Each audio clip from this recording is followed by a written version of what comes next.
Anne is een van ons coaching vriende op die Carnivore dieet, is 10 kg af. Hy het nie weer gout gekry of 'n gevriesde skouer gehad nie. Anne, is ek so trots op jou. Ons het nou net Mindset 17 gehad en volgende week is dit Mindset 18.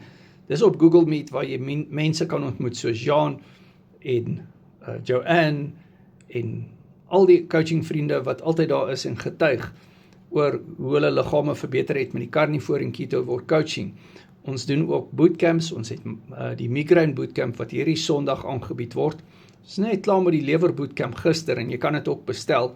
Die ADHD bootcamp lê voor, sowel as die gal bootcamp vorentoe. Ons doen ook die Mindset Recap 2, waar ons gaan kyk na cholesterol en ons gaan ook kyk na die onvrugbaarheid, seksuele disfunksie en die spierbou bootcamp. Dit is nou die Mindset Recap bootcamp en dit gaan plaasvind op 27 April, 30 April. Nou sê, en hierso is die bord agter, waar jy al die bootcamps kan sien, wat ons nog gaan aanbied.